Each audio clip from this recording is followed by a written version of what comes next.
Welcome छ तपाईलाई मेरो फेसबुकमा सानो मिनी ब्लग्समा है। सानो त हैन भन्दा भन्दै अब अरु कुरामा चाहिँ सानो हुन सक्छ, तर आप्पा र आमाको विषयमा भन्दाखेरि चाहिँ निकै लामै भएर जान्छ है। त्यो भएर सानो चाहिँ भन्नु सक्दिन म है। हजुरहरु सबैलाई कस्तो हुनुहुन्छ? हजुरहरु सबैजना है। हजुरहरुको घरमा पनि आप्पा आमा हुनुहुन्छ होला है, कतिजनाको छैन होला है। मेरो चाहिँ आमालाई चाहिँ मैले बर्थडे गिफ्ट यो दिएको थिएँ है। आमाको फोटो लगाएर, त्यहाँदेखि फेरि आप्पा मन दुखाउँछ भने आप्पा र आमाको फोटो लगाएर यसरी है। यो आमाको, त्यहाँदेखि आमाले चाहिँ बिटको सुप खानुहुन्थ्यो है, कमजोर हुनुहुन्थ्यो। त्यो भएर चाहिँ यो चाहिँ भित्र कालो बनाइदिएको मैले है। यसमा चाहिँ रातो सुप हाल्दाखेरि चाहिँ अब के उयो हुन्थेन, रातो देख्थेन भनेर यसमा पिङ्नुहुन्थ्यो, अरू ममा पिङ्नुहुन्थेन है। टक्कै अन्त फेरि आप्पाको जस्तो आमाको जस्तो बनाइदिएँ मैले है। फेरि आप्पा मन दुखाउनु, त्यसको 2 दिनमा फेरि मैले आप्पाको पनि बनाइदिएँ। यहाँ आप्पाको फोटो लगाएर, यहाँ आप्पा र आमाको फोटो लगाएर है, यसरी बनाइदिएँ होइन।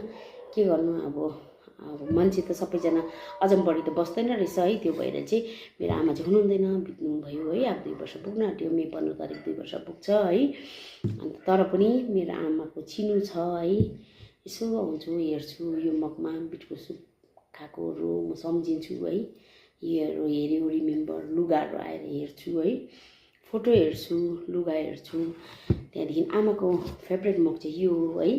यो चाहिँ आमालाई नातिनीले दिनुभएको, अङ्मितले दिनुभएको है। यो चाहिँ नातिनी आमाले पुरा मन परेर यसमा चिया पिउनुहुन्थ्यो। आमा बित्ने टाइमसम्म यसमै पिउनु भएको आमाले 11:30 सम्म चाहिँ यो मगमा पानी पिउनु भयो है। अन्त यस्तै हो मान्छेको, अब अझम बढी त कोही छैन है। त्यही कारणले आप्पा आमालाई सानो खुसी चाहिँ म दिने गर्छु। हिजो चाहिँ म टक्कै अब श्याम प्रोग्राममा गएर आउँदाखेरि अब एकछिन घर निस्किनु पऱ्यो, यत्रो बाइपास त आइहाल्यो भनेर चाहिँ त्यहाँदेखि घर आएँ।